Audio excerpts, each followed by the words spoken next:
You are now listening to About That Business, hosted by Rom Wills. Rom Wills is an entrepreneur and personal coach who has helped people reach their fullest potential personally and professionally. Take it away, Rom. Welcome to Rom Wills About That Business. Feast and famine in business. Hey, look, y'all know how I do. I let other people deal with the technical aspects of the business. My thing is more about the philosophy and mindset. And one thing you have to do when you in business, especially you independent business, is prepare for feast or famine.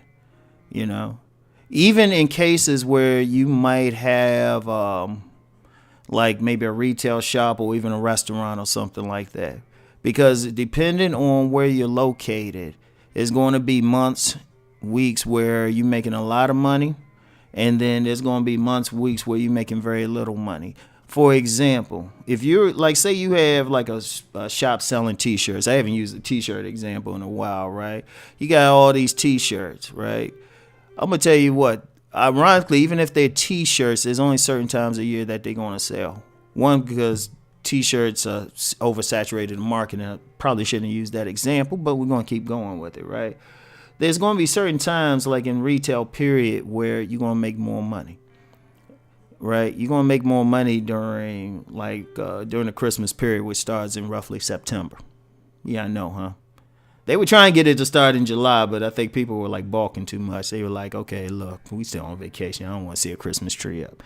But they start in September. Like, in fact, if you start any business like after the summer, you pretty much have a good chance of winning, because people just want to spend more money, especially in December, right? Now, because they're spending more money in December, that means they're not spending as much money in January, February, and March.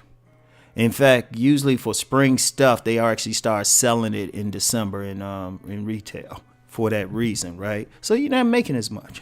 So you're going to go through pretty much a famine period. You ain't going to make as much, might not be able to afford to pay as many people like that, right? But you have to account for it, right? So during the times, I say retail, that can be in the food business, believe it or not, even in food. Even though a really good restaurant or something like that, takeout place, can make steady money, depending on where you at, that could be a change. Like if you say you're in a tourist area, right, where people come mostly during the summer, that's where you at. You might not make as much money, so that's your feast period, right?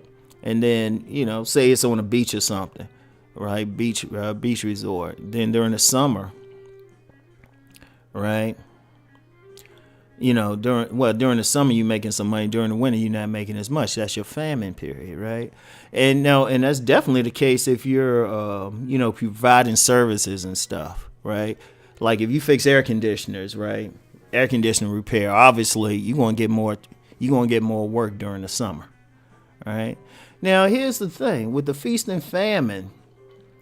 The key is what you're doing during the feast periods, right? That's the key.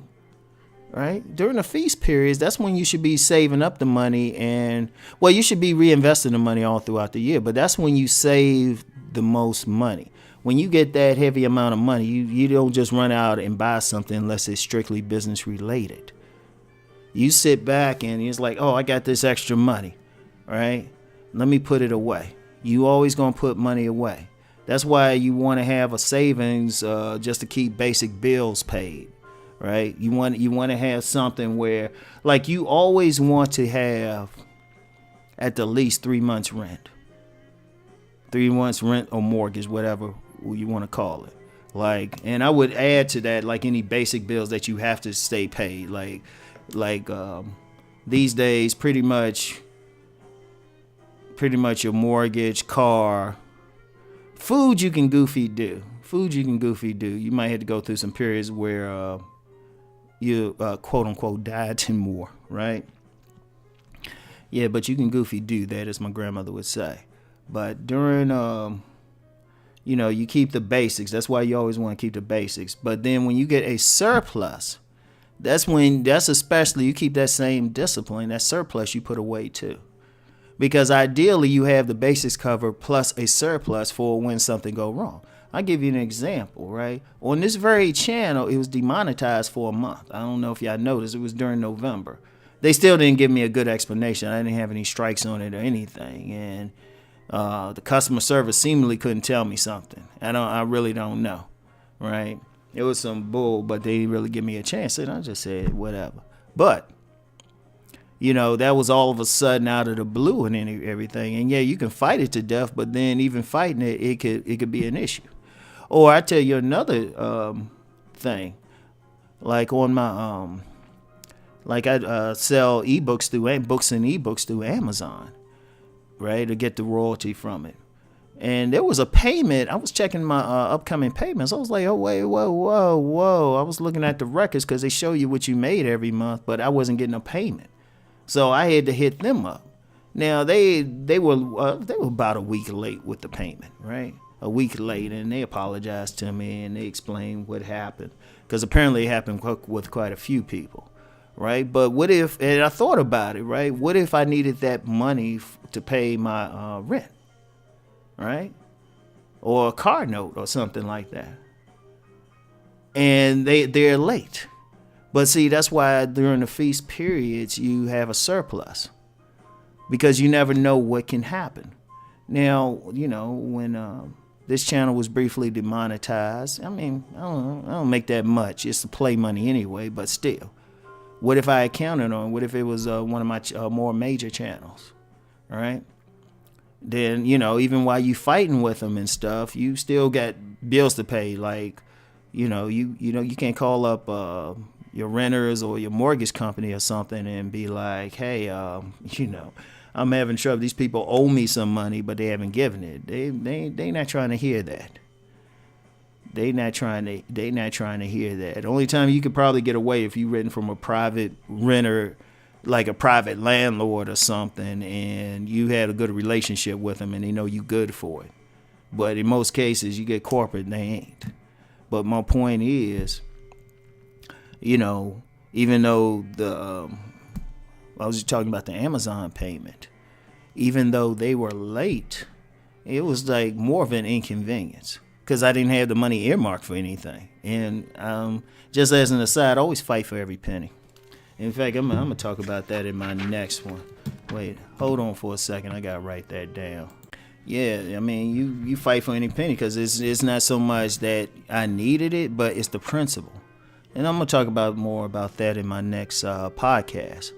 But what if I did need it? What if I had a bill that counted on that, right?